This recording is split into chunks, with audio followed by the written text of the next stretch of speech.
department head for two departments at New Mexico State, Department of Family and Consumer Sciences and Department of Extension Home Economics. She held faculty positions in Family and Consumer Sciences education at Iowa State University, University of Idaho, and Ohio State University. She has a PhD and an MS from Ohio State University and a BS from Colorado State in Family and Consumer Science education. And the third dean is Dr. Stefanos Kirkinidis. He is professor and dean of the College of Dentistry at the University of Kentucky. Before relocating to Lexington a short while ago, he served as chairman of the Department of Orthodontics and Pediatric Dentistry and associate dean for research and faculty development at Stony Brook University School of Dental Medicine in Suffolk County, New York. As dean at UK, he is focused on reorganizing the operations at the College of Dentistry, which has provided the cash flow to support his efforts in revitalizing the DMD curriculum by introducing new educational elements, new technologies, and hiring new faculty and renovating the building. So if you need some dental work done, they have a clinic, and they really need the revenue to do these other great things. His efforts aim to make UK dentistry the top DMD program in the nation. So he has some goals there. So let's talk about, and I'm David Brennan, I'm dean at the College of Law. I came here in 2009. I was formerly deputy director at the Association of American Law Schools. I've also been members of faculties of probably about 5 or 6 other law schools across the country. I'm currently serving as vice chair of the ADA Accreditation Committee for Law Schools. And like I said, GT asked us to do this program, and I'm really excited to do it.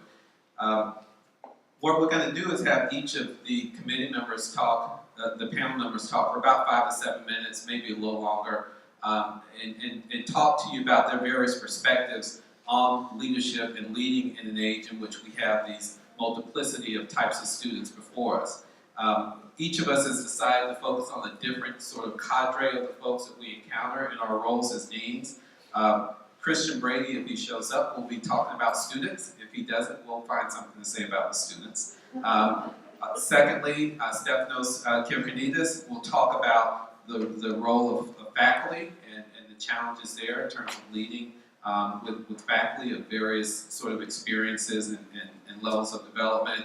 Ann Vale will talk about the staff challenges that she has encountered in her role as interim dean and her many other roles as department chair, etc. And then I will talk about alumni and donor relations and the challenges that presents. Each of us will have a different tact at how we address the issues. Some will have slides, some will not, but hopefully you'll get a pretty good sense of where things are. Why don't we start with Dr. Kirkinidis, who has a slide presentation for us in the context of his conversation.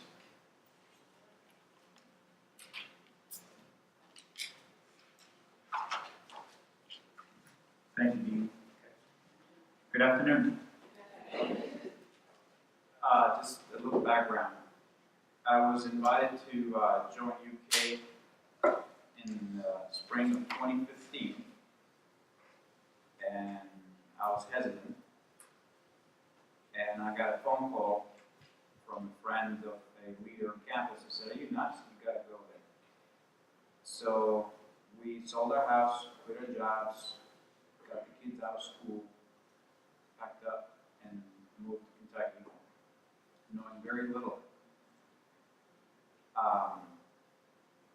Conversely, I was received by my own faculty, students, and staff as a foreign object. What is he doing here? So I went back to basics, and I have some of these for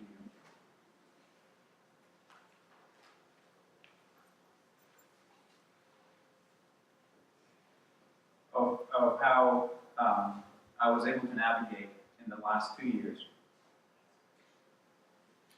Okay.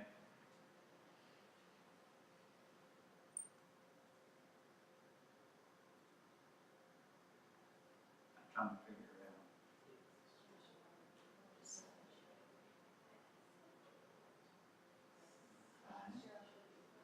Yeah. Do we have any Generation Z people here? Go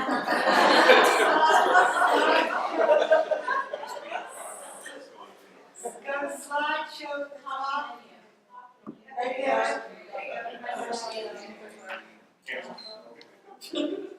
And then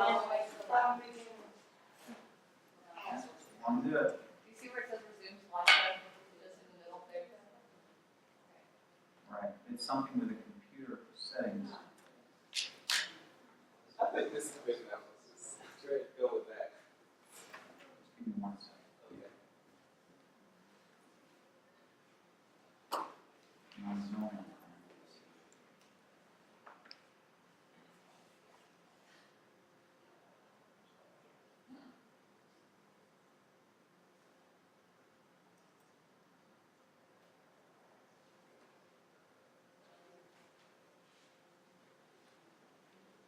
Okay, so that's as good as it gets. Yeah, that's it.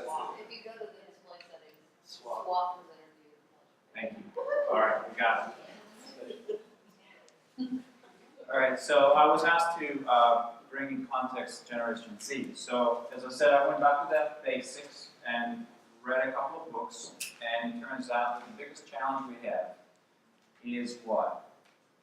We have 5 generations competing for the same number of jobs as we had 10 or 20 years ago. Economy is growing right now at 2.3% GDP a year, but not only is the population of this country booming, but folks like me that would have sold their practice to some new dentist are not, they're holding on. And we have this congestion of 5 generations going after pretty much the same number of jobs. So how do we do it? So went and studied this work by Collins and Porras of what has made Boeing survive and flourish, and McDonnell Douglas, if you remember that airline manufacturer, airliner is no longer in business. Why did Motorola survive and Zenith did not? My grandmother gave to my father a watch that's Zenith from the 1800s. But why we don't hear of this company anymore, and about Marriott versus Howard Johnson, why did Marriott grow so much and the other one didn't, and so on and so forth. And the authors suggest that it's 2 parts. The one is a very pure understanding of who we are and what we do every day, and then the need to have a vision and then a strategy to get to that. So, based on that, I did a survey myself and asked all the faculty, staff, and students, who do you all believe we are? Again, remember, I came here from the East Coast, parachuted in Kentucky, and they said, well, this is who we think we are. And you can read all that, and I sat down and I said, well, what can we make out of it that in a single sentence, in one word, everybody would understand and you could not be challenged. So we came up with this idea that we would be the best dental program in the nation. Who would not want to be the best dental school? I didn't find a single student, staff, or faculty saying, no, I don't want that. I think we need to continue to be, who we are, number 42. All right, so that was the leverage, that was the lever to get everybody behind, and that's the vision. And it doesn't show very clearly, but it is there. So the strategy then would be to design, innovate, practice, and teach the dentistry of the future right here, right now in Lexington. And the recipe goes that if you cannot be the best, you've got to be the first. Okay? So if we cannot be the Harvards of the world, or U-Michigan, or University of Minnesota, or UCLA, UCSF, UNC, and I don't know who else, because they're really good. Well, we got to be the first in this niche. And what does it link with Gen Z, my students? Technology. So we use technology as a platform to reach out to the students. So I'm proud to say that in a year where applications to dental schools are down 15%, Kentucky is the only one that's up 25%. So it's being embraced and it's working, I guess because we're speaking the language of Gen Z. And the concept that in the year 2065, and I know I'm exceeding my time, in year 2065, these students will still be practicing because they're going to have to pay off dental school and this school and that school and the house loans and the boat loans and the car loans and the student right. It becomes very, very appealing to them. So the audience is listening. So how do I translate this into a program? Well, the first thing I did is I realized that we had a very vertical structure, hierarchy in the college where there were a few deans, no criticism to anybody, the dean would be in the office, 3 deans that go, 2 deans that go. I guess the dean was seen once in the floor and was mistaken as a visitor that was out of place. Nobody knew who the dean was. So the reaction was flatten the surface, give access. So we came up with this circle to display who we think we ought to be and how to function. So it's sort of like the round table, like Hollywood presents it, the Knights of the Round Table. And that's what we did.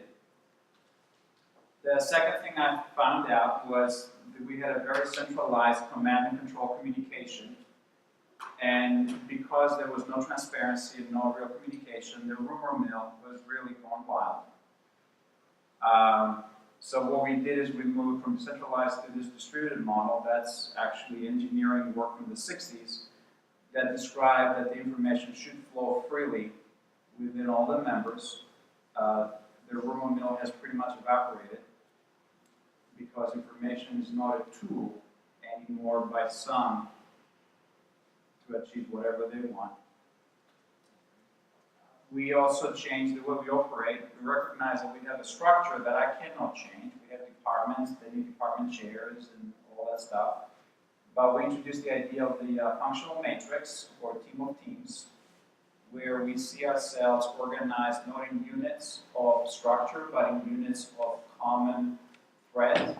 And in our profession, we share, we see some examples of common threads of people organized in teams. And that seems to have been taken on. The vision is clear. We're going to be the number one. Courageous leadership is defined as those that are fearful, because if we have no fear, then we'll do crazy things. But overcoming fear is what is the definition of courageous leadership. And then discipline management. So if you were to ask me where are we falling short right now in the College of Dentistry, is in discipline management. So the recipe goes that leadership governance, the governors of the organization need to set up their managers for success. We do that. New Zealand, and I'm glad Bill is here listening to me. Wonder how because of the range of staff members we have here on campus and across. I worked with staff that were in all 120 counties. I directly supervised some of them, and some of them were 300 miles away from me. And so that was a very different types of relationship. And they all had a range of abilities, skills, and responsibilities. I worked with paraprofessionals as well as professionals, people with bachelor's, as well as a crawl brand. They could also be that we worked with that has 25,000 members across the state of Kentucky. And those people ranged from ages 14 or 15 to 90, 95, and everything in between. And some of them had spent their entire lives connected to the university through cooperative extension. So as I quickly learned, that's just ripe for many challenges. So I'll just focus on a few of them and the way different people see the world. In my time, there's 125 extension agents. I have hired almost 90 of those in my role over the last 12 years. And many of them were younger because that group has been retiring. If you think about new people coming into a very seasoned organization with people they might be working with their own age up to 60s and 70s, like I said, what do you think is the number one issue that those veterans complain about those newbies? Got any ideas? What from your experience, what do they complain about? Social media. Social media, they're always on the phone. See, it came from over here. Do they ever put that phone down? What else?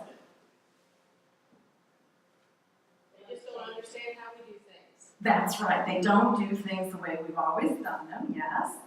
And this is true with the volunteers or the employees. The number one thing I had to deal with all the time when I was working with brand new agents and seasoned people related to Extension was the way they dressed. Everybody complained about the way they dressed. Can you imagine? Now, maybe it's because I'm on campus and I'm a little desensitized to dress and everything, happy that somebody rolled out of bed and kept everything on. But, you know, sometimes it looks like they're in their pajamas when I'm in class.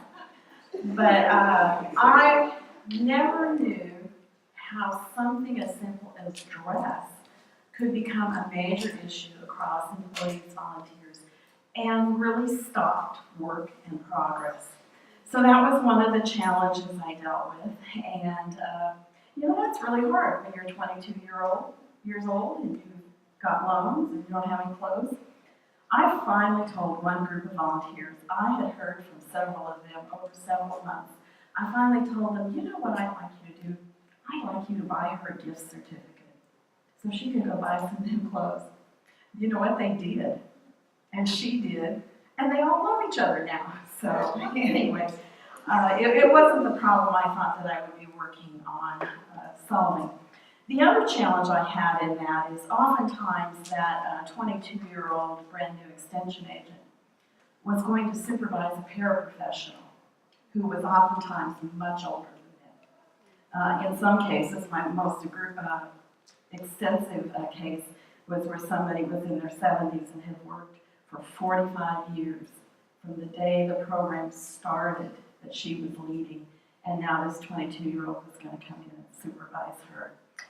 So these are just a couple of examples, but it forced me to think about how do I deal with this across multiple settings. So I have a couple of rules of thumb, and I'm aware that I'm already at 5 minutes. But let me share with you what I have learned, and some of you in this room actually helped me with this well.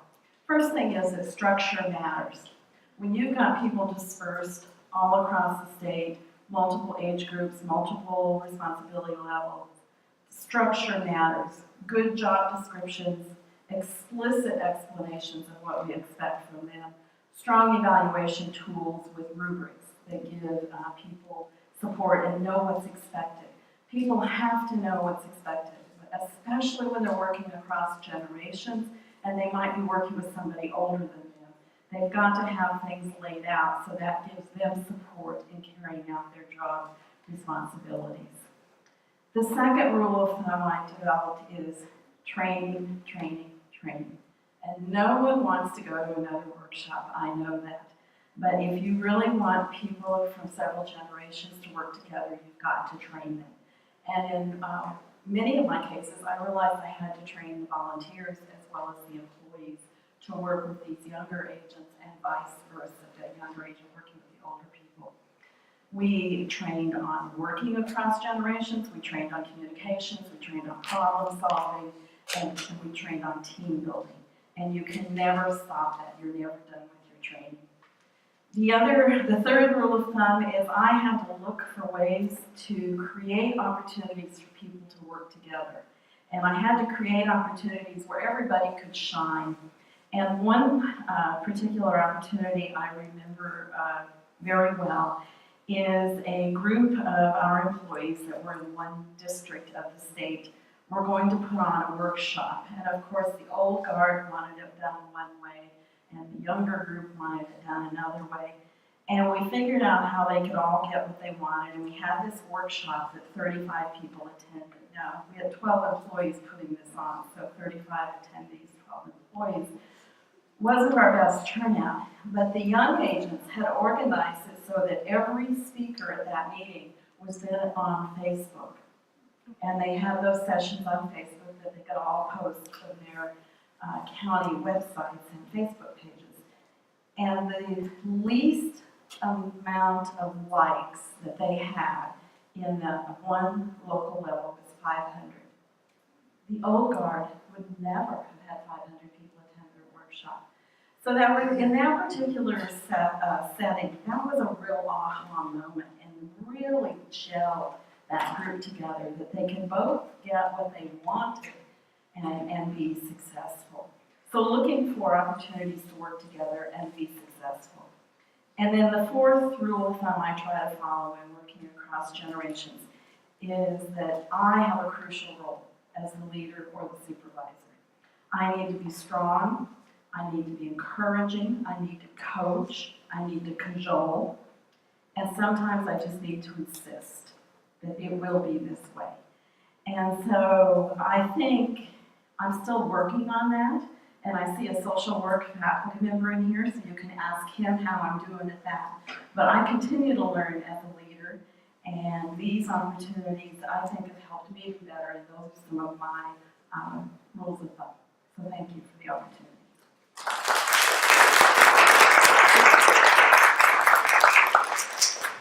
Okay, thank you, Ann and Stephanos. I want to just start out by finding out who some of you are, because I'm not sure who's in this audience. Are any of you, are all of you faculty? If you're faculty, raise your hands. How many faculty? Roughly 25%. Staff? Okay, another 40%. Anyone that doesn't fit into those two categories? Okay, all faculty and staff, so we have no alumni, no donors, anyone like that. Okay, because the focus of my intention is on alumni and donors. How many of you have encounters with alumni and donors on a regular basis in your jobs? In what capacity? Okay. Meet with alums and talk about what. Okay. Anyone have to go and ask for money? No? You do? And what's your job? Sheriff Department. And you have to go and ask for money? Yeah. Do you find there's a difference between asking for money from someone who's maybe 5 or 10 years out versus someone who's 40 or 50 years out? What are some of the differences? He says they have less money. but other than that, what's the difference? Well, I think that sometimes you don't have training to do it. So there are people around you who do it better sometimes, I think. Yeah, and that's true. You need training about how to ask for money. And there are some differences in those types of people that you approach about money. Let me back up a little bit and tell you some of my sort of leadership principles and tell you how they apply in the context of dealing with alumni and external relations and asking for money. There are probably about 4 or 5 sort of words that pop into my head when I think about leadership and at least my style of leadership. And these should be fairly obvious when I mention them. One of them is consistency. Whenever I'm dealing with folks in the College of Law, I'm very consistent with how I approach things. Now, that doesn't mean I always do everything the same way. It means that I'm consistent up to a point where I discover more information, where I need to change a process, I'll change it. But at least I'm consistent up to that point. The second thing is communication. I think communicating with any group of people, whether it's internal, i.e. staff and faculty, or external when you're dealing with alumni and donors, is so very important. I don't use Facebook, and so I employ others in my college to help me communicate in the manner that folks who use Facebook communicate, but also communicate in the traditional ways of talking and interacting one-on-one with people. Third principle is transparency. I think it's so from point A to point B. The fourth item is honesty and integrity. Always be straightforward and honest about your views of things. Don't try to sugarcoat things. Don't try to keep your mouth closed because you don't want to upset people. Just be honest and have a sense of integrity about you. So when you speak, people really believe what you have to say and always speak the truth. And sometimes it will get you in trouble, and just deal with that. But at the end of the day, I think people will learn to trust you more if they know you're going to be honest and have integrity. And the last is collaboration.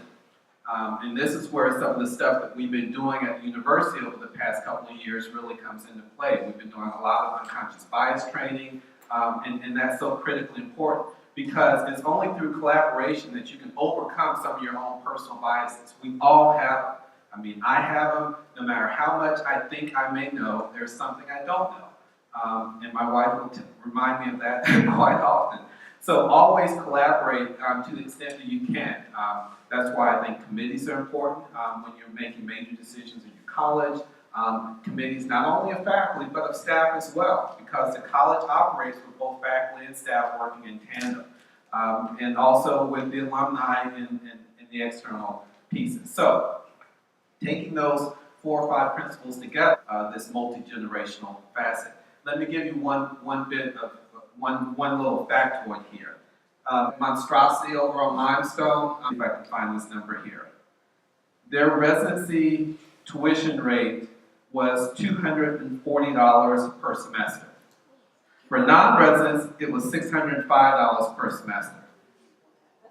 Today, students attending the law school pay $11,350 per semester, and non-residents pay $22,160 per semester. So in that 42-year period, there's a big difference in what people pay. And so when you go to people and you're asking for money, if they graduated 40, 50 years ago, that's going to be their mindset. Man, when I went to law school, I could work during the summer and make my entire law school tuition in a couple of weeks or a couple of months, and then pay for it by the time I graduate. That is impossible to do today. And that's the message that you need to communicate to these folks who you're trying to ask money for, is that the context is really different. Let me give you another example. About 3 or 4 years ago, we embarked upon a marketing analysis at the law school. And I'm one who really hates marketing because it's so damn expensive. But I agreed to it. My staff convinced me that it was worthwhile. In the context of doing this marketing, we discovered a whole myriad of things about ourselves as a college that we really didn't know before. We implemented a lot of the things that we learned as a result of that marketing study, and many of them centered around something Stephanos talked about as well, social media. That is that in order to effectively communicate to a lot of groups, you have to have a very fully developed social media strategy. Well, we implemented that, and as a result, and many of you may have heard about the law school having an influx of students in the fall of 2016. We typically try to get about 130 students per semester. While in fall of 2016, we had 180 students. Can you imagine in any program where you expect 120, you get 180, you still got to teach all those folks. The reason for that was because of our marketing strategy implementation.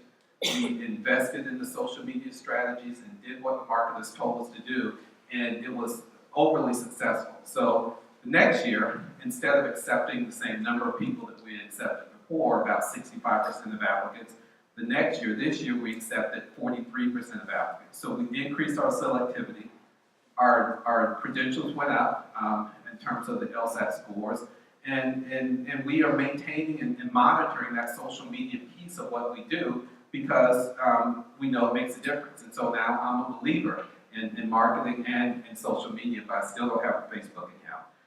All of these things did not occur without these principles that I just mentioned about consistency in terms of high quality communication, in terms of talking to folks about what our challenges are, transparency in terms of understanding that we have to realize where our shortcomings were, and that marketing study showed us where they were, and we had to deal with that. Honesty, integrity, and then collaboration. I can't tell you how much collaboration makes a difference. And so now we are on the tail end of our fundraising campaign, where we have a $56 million building going up, and we are about $10 million short. and we have to move in there in June of 2019. So between now and then, the challenge is to go out to these different groups, go out to the younger graduates, 5 to 10 years out, even if they don't have a lot of money, as someone mentioned before, tell them why it's important to give what they can at this level and maybe progress it along the way. And then go to those folks who graduated in 1970, 75 and tell them, hey, legal education doesn't cost what it cost when you went. Not only has the tuition parameter changed, but Frankfurt's not being as generous as it used to be. In fact, since 1995, Frankfurt has given us less and less money each and every year as their quote-unquote contribution to the cost of education at the University of Kentucky. In 1995, the state gave us $317,000. In 2017, they gave us $267,000. So it's gone down precipitously each and every year, and it's going to go down even more. So that's why those private donors are so critical, and that's why they need to understand this is a different world today. This is a different environment, both in terms of money, in terms of social media, in terms of many things. And our job as leaders is to communicate that effectively to those folks. So let's talk about the 3 presentations that we had today. Any questions? Yes? So when you are,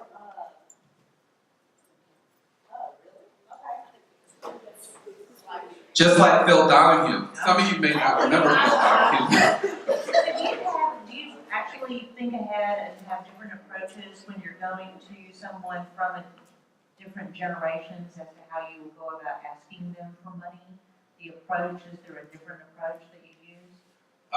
Yeah, I guess that's for me. I definitely do, because if someone is, and I don't know how much I should say about this, but we're all in this together, right? We know it's being live streamed, but we're all in this together. If there is a person I'm going to who graduated from the 70s and who is no longer in Kentucky but has fond memories of Kentucky, and I'm visiting them out of state, if we go to dinner, I order bourbon. That's how I start the conversation, with bourbon, and go from there, just to give them some fond memories of their time here in Kentucky, because that's the one thing I can think of that will sort of get them connected. If someone is younger, maybe 5 or 10 years out, I'm typically not going to them to ask for money in the sense of, I want you to help me build this building. It's more asking them to become either a member of our Law Alumni Association, which is a modest $35 a year, or just to donate a couple $100 a year to the college, because the idea is to get them into the mode of giving. So there's definitely a different approach. Those are 2 extremes, but in between there's sort of a ratcheting up as you go years out, because as someone suggested, the more years you're out, the more likely it is that you do have funds to give. Yes?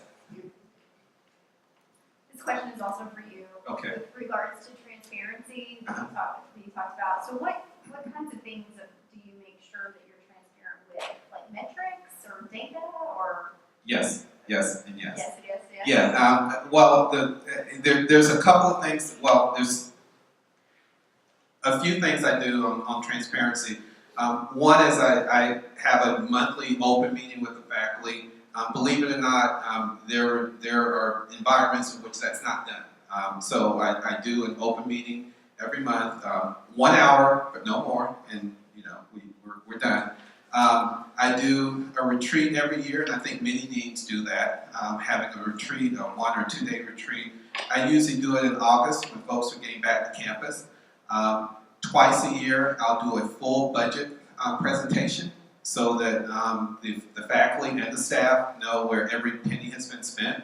And if they have objections, I hear those objections, and then we share and talk about the information. And I try to make as many decisions as I can based upon recommendations of committees. Sometimes you can't do that, but most of the time you can.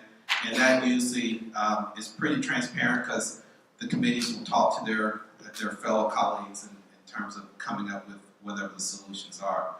So it's kind of a combination of transparency and collaboration that work hand in hand.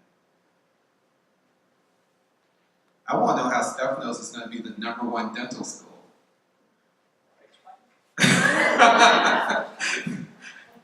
Or do you have ways of monitoring that? Do you know how the progress is going? Of course.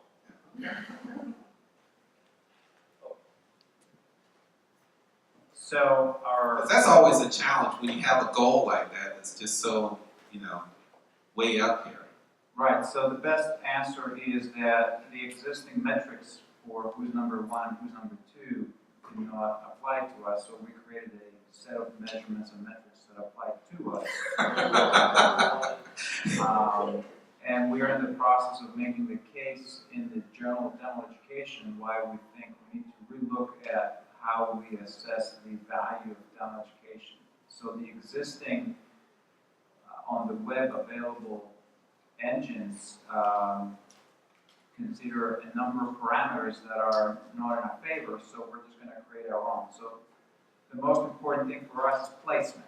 All our 65 graduates every year are able to find a job. So what we do is we talk to potential employers as to what are the desirable characteristics of a new dentist, and we try through our curriculum to prepare them the best for the marketplace. If I can get employers bidding for my graduates, I've done a good job. Conversely, if I have graduates that cannot find a job, I am going to probably shut down my business. The second thing, so placement is number one. The second parameter we look at is applicants. So this year, applicants for dentistry are down 15%, we are up 25%. If I have an influx of more and more wanting to come to our school, then I know we're doing something well. If I get a drop of applicants, then I'm not doing well. We have 100 applications for each position for non-residents in our program, 100 to 1. The University of Pennsylvania says they're the best dental school, but they can hardly fill a class. And I have 99 left for every position.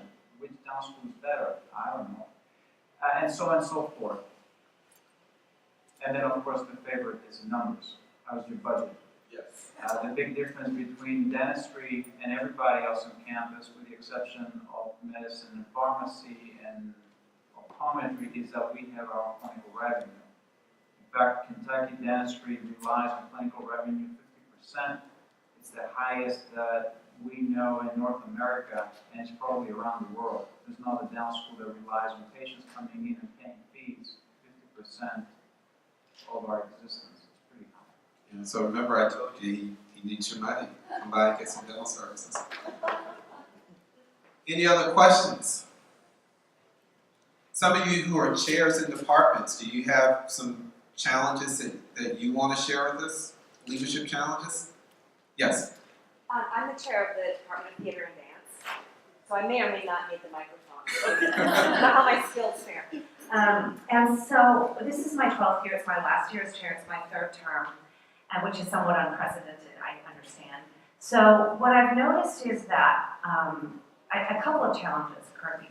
Although I've been around for a while, this is my 20th year at UK, I don't think of myself as being a different age as people that are quite a bit younger than me, ironically. So my faculty who are really of Generation X, some of them are, right in my sort of like late baby boomer, some are early baby boomer, and then I've got Generation X and I've got some new faculty who I guess are millennials.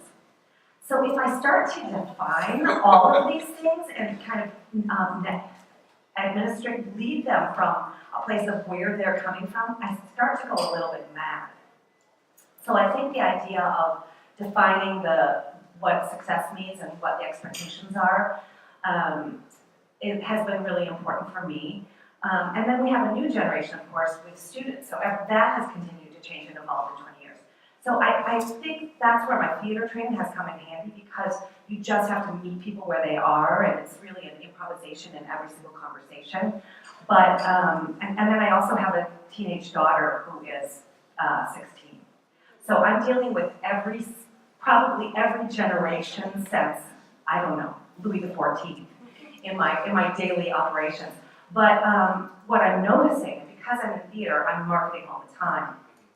And in particular, I'm choosing a season for our students and somewhat to the university community. So I'm always looking for what is going to be appealing to my constituency at any given moment. So you really have to have your ear to the ground or your finger on the pulse of what's happening at any given moment in the culture. Is that why we have the basketball opera? That's not me. Oh, that's not But you. I guarantee you that's what Everett's doing. No, we have Little Shop of Horrors opening on Thursday, so again, always marketing. But, and there's a dentist in it I have to talk to you about.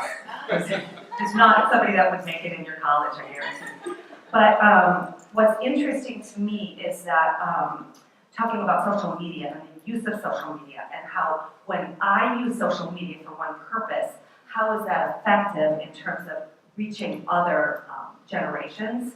Because I will tell you one thing, my daughter at 16 is not interested in Facebook. So, and the minute I jump onto whatever platform, social media platform those 18 to 22-year-olds are on, they're off, they're on something else. That they always want to be one step ahead of whatever generation before. So I think it's a really interesting time in terms of how do we reach people at a very deep level, at a personal level. And it's probably at the forefront of my mind. So I'm having daily interactions as I lead the department, but also as I try to get new students and market our season on a daily basis. So that's a good point, and I have that same challenge too. I just chose never to get on Facebook. But how do you compensate for your sort of laxes in certain areas? Right. How do you do that? Do you do it with other faculty, other staff, or what do you I do? try to develop a team that is comprised of at least some students. And so if I have them as the spokesperson for within that platform, then, so I've got a student marketing coordinator, social media coordinator, who's on Instagram and Snapchat, and I'm not on Snapchat yet. So I probably won't ever be.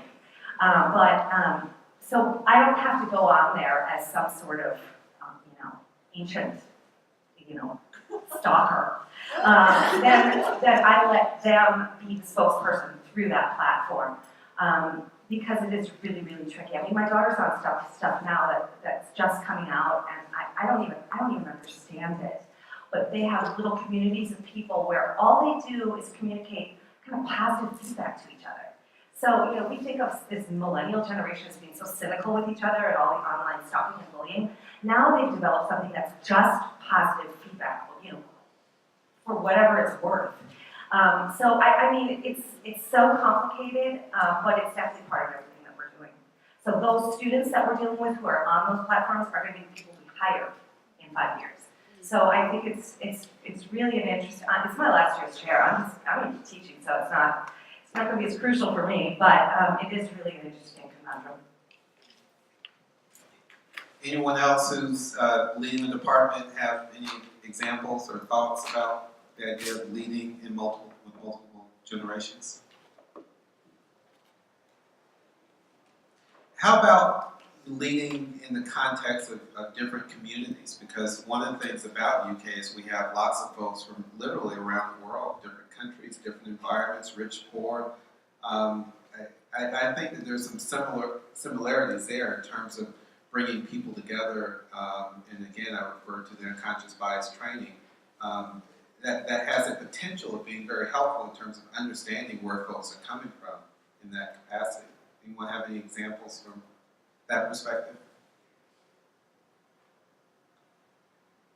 Well, I can tell you we are going with a team of people, a team of faculty from the College of Law to hire. We're taking 8 people in Washington. We're going to interview about 35 people over 2 days. One of the things that we have to be very careful about with all of those folks, because they're all different, some different nationalities, races, genders, etc., is communicating in a clear way who we are in these little 30-minute interview slots that we're going to have with these folks. So I think being aware of our biases, I remember reflecting with some of the committee members afterwards, and some of the things that they said they sort of had thoughts running through their heads through these interviews. I'm saying, well, I'm very glad you didn't say that out loud, it's really important to sort of deconstruct after sessions like that so that people become more and more aware of what their biases might be. I'm not going to give examples of what they are because that might not be appropriate in this context. But I think doing exercises like that, when you go through different periods of either interviewing people or sometimes when you observe a class of another professor or something, sometimes if you can have an impartial observer there who can sit back with you afterwards and say, okay, what were you thinking here? Why? That can really help in terms of improving your ability to communicate to these different groups as you go further and do the same thing again. Because one of the things we do at the university is we do a lot of the same things over and over again. We teach students over and over again. We interview people. We do this and we do that. And to the extent that involves interacting with individuals, being aware of your biases is the first step to eliminate it. Okay, any other thoughts for the good of the public? Yes.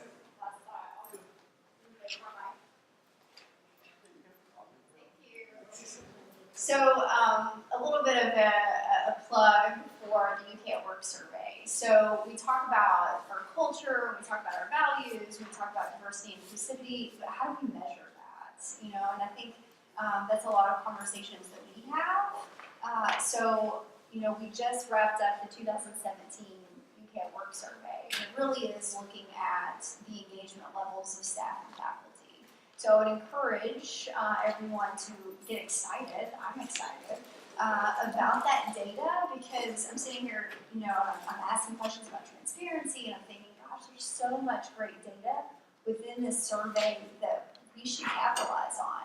You know, if you have 82% of your staff and faculty feel engaged, you should celebrate that. You should use that in your messages. That's what, you know, I would think the millennials and Gen X, that's what they're going to want to know. If we're trying to recruit employees, they're going to want to know, what's it like to work at UK? What's it like to work in one of their particular colleges? And you're going to have this information at your fingertips. So I say that, so the data, we're looking at rolling out the university results November, December, and then each of the colleges starting in January.